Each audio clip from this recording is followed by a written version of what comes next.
तो ये देखो इफेक्टिव एटॉमिक नंबर निकालने के लिए हम आपको फार्मूला बताते हैं। इफेक्टिव एटॉमिक नंबर निकालने का सबसे आसान सा फार्मूला होता है, सबसे पहले आप लिख लिया करो जेड, ठीक है। जेड के बाद आप इसमें से क्या करो, इसका जो ऑक्सीडेशन नंबर है उसको माइनस कर लो, और उसके बाद आप लिख लो 2 इंटू ये हो गया एल एन और ये हो गया डी।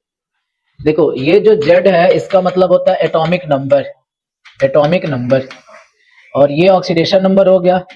एल एन का मतलब हो गया नंबर ऑफ लीगेंड, कितने उसमें लीगेंड्स हैं, और डी का मतलब हो गया डोनर एटम, मतलब उसकी डेंसिटी। ठीक, इस तरीके से आप इफेक्टिव एटॉमिक नंबर निकाल लोगे। अब जैसे देखो, मान लो मेरे पास एक एग्जांपल हो गया, ये एग्जांपल है मेरे पास, मैंने लिख दिया K4Fe(CN6), ऐसे मान लो हो गया। अब हमको क्या करना है कि सबसे पहले देखो ये जो कॉम्प्लेक्स होता है ना, बड़ी ब्रैकेट के अंदर की चीज देखा करो, ये जो होता है वही सेंट्रल एटम होता है, इसका एटॉमिक नंबर Fe का एटॉमिक नंबर होता है 26, ठीक है। उसके बाद देखो यहां से क्या करना है, इसका ऑक्सीडेशन नंबर निकालोगे। इसका ऑक्सीडेशन नंबर निकालना है तो देखो इसके लिए क्या मान लो, x मान लो, जिसका निकालना उसका x माना जाता है। आजू बाजू वाले के चार्ज को आप जोड़ दिया करो। जैसे इसके बगल में बताओ क्या है, k है, k के ऊपर बताओ कितना चार्ज होता है, 1 प्लस 4 टाइम है, मल्टीप्लाई कर लो। फिर देखो Cn के ऊपर कितने चार्ज होते हैं, -1, 6 टाइम। इस पूरे कंपाउंड में कोई चार्ज नहीं है तो बराबर में 0 कर लो। x की वैल्यू निकालो, 4x - 6 = 0। ये बताओ यहां से चला जाएगा तो ये हो गया -2 = 0, यानी x बराबर बताओ कितना हो गया, +2। तो ये इसका ऑक्सीडेशन नंबर हो गया। इसकी ऑक्सीडेशन नंबर बताओ कितना आ गया है, 2 आ गया। फार्मूला ये कहता है ना ऑक्सीडेशन नंबर।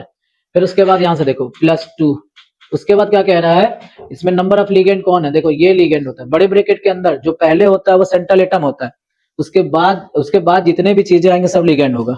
तो बताओ इसमें ये जो है ना वो लीगेंड कितने टाइम है, 6 टाइम, और इसकी डेंसिटी मतलब इसमें देने वाला सिर्फ एक ही है, कार्बन, तो इसकी जो डेंसिटी हो गई 1। अब बताओ मैं क्या कर सकता हूँ, यहाँ लिख दूंगा 26, फिर -2 प्लस ये कितना हो गया 12, है ना। अब ये बताओ ये इसमें से तो माइनस हो गया, तो ये कितना हो गया टोटल 36 आएगा। कंफर्म हो कि नहीं हो, तो ये इसका इफेक्टिव एटॉमिक नंबर आ जाएगा। इफेक्टिव एटॉमिक का नंबर का मतलब हो गया कि जो सेंट्रल एटम है ना, बीच वाले एटम है, वो कितने इलेक्ट्रॉन रखा हुआ है इस कॉम्प्लेक्स के अंदर, उसी को हम क्या कहते हैं, उसका इफेक्टिव एटॉमिक नंबर कहते हैं। कुछ और हम एग्जाम्पल देख लेते हैं। मान लो आपके सामने एग्जाम्पल है ये, तो सबसे पहले क्या करो, इफेक्टिव एटॉमिक नंबर निकालना है तो जो भी सेंट्रल एटम होता है उसका एटॉमिक नंबर लिख लिया करो। जैसे कोबाल्ट का एटॉमिक नंबर कितना होता है, 27, तो आप यहाँ लिख लो 27। फिर क्या कहता है, इसका ऑक्सीडेशन नंबर। अब इसका ऑक्सीडेशन नंबर निकालोगे तो देखो क्या हो गया, दो, देखो इसका जब ऑक्सीडेशन नंबर निकालोगे तो इसका जो ऑक्सीडेशन नंबर आएगा वो 3 आएगा, ठीक है। अब देखो फिर उसके बाद क्या फार्मूले में है, फार्मूला देखो ऑक्सीडेशन नंबर +2, फिर नंबर ऑफ लीगेंड, देखो 2 लीगेंड है, कौन कौन लीगेंड है, एक तो ये है 2, और फिर उसके बाद यहाँ भी कितना है, 2 है। इसकी डेंसिटी कितनी होती है, 2 होती है, और इसकी डेंसिटी कितनी होती है, 1। तो 27 - 3, अब यहाँ से देखो ये कितना हो गया, ये हो गया, ये हो गया 4, और ये 2, कितना हो गया 6। तो ये हो गया 27 - 3, और ये कितना हो जाएगा 12, यही ना। इसका जरा माइनस करो, ये फिर से कितना आएगा 36 आएगा। इफेक्टिव एटॉमिक नंबर Fe का कितना हो गया 26। फिर देखो सॉरी माइनस होगा, माइनस, बताओ ऑक्सीडेशन नंबर, देखो इसके ऊपर कोई चार्ज नहीं होता वाटर के ऊपर, तो अब जो ऑक्सीडेशन नंबर होगा यही चार्ज इसका ऑक्सीडेशन नंबर हो गया। तो बताओ कितने इसके ऊपर है, 3, 3 हो गया। फिर +2 इंटू लीगेंड कितना है भाव, 6, और इसमें डेंसिटी, इसमें देने वाला सिर्फ कौन है, ऑक्सीजन, इसकी डेंसिटी हो गई 1। ये हो गया 26 - 3 + 12, बोलो ये कितना होगा, 35 आएगा ना। इसका निकालो, इसका देखो effective atomic number equal to, cobalt का कितना हो गया 27। देखो ऑक्सीडेशन नंबर निकालना है तो अगर नहीं आता तो रफ कर लिया करो। जैसे इसका निकालना तो x, ऑक्जिलेट, ऑक्स मतलब ऑक्जिलेट, इसके ऊपर 2 माइनस होते हैं, तो अब ये बताओ 3 बार 3 से मल्टीप्लाई, अब बताओ कितना हो गया -3, यानी x - 6 और -3, यानी x बराबर -3 + 6, x बराबर कितना हो गया प्लस 3। बताओ इसका ऑक्सीडेशन नंबर 3। फिर क्या कहता है प्लस 2 इंटू लिगेंड कितना है 3 और डेंसिटी बताओ कितना है 2 और गिलेट की डेंसिटी होती है 2।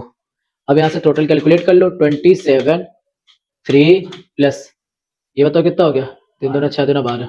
ठीक है फिर से यहाँ कितना हो जाएगा 36 आएगा क्या हाँ हाँ चलो यहाँ देख लो effective atomic number equal to C R है ना एटॉमिक नंबर 24। ठीक है चलो ऑक्सीडेशन नंबर निकालो इसका तो 0 होता है क्लोरीन के ऊपर एक चार्ज होता है -1 तो 3 क्लोरीन है तो इसका जो ऑक्सीडेशन नंबर आएगा वो कितना आएगा 3 आएगा। समझ रहे हो ना आप इधर निकाल के देख लेना। फिर +2 फिर उसके बाद बताओ ये हो गया देखो लिगेंड 3 हो गया और एक लिगेंड भी यहाँ कितना है 3 इसकी डेंसिटी कितनी होगी 1 क्योंकि देने वाला सिर्फ इसमें नाइट्रोजन है और क्लोरीन की भी डेंसिटी 1। बताओ 24 -3 प्लस 2 इंटू बताओ ये 3 और ये 3 टोटल कितना हो गया 6। बताना 24 -3 और ये 12 ये बताओ कितना आएगा 33 आ जाएगा। इस तरीके से इफेक्टिव एटॉमिक नंबर हम निकालते हैं।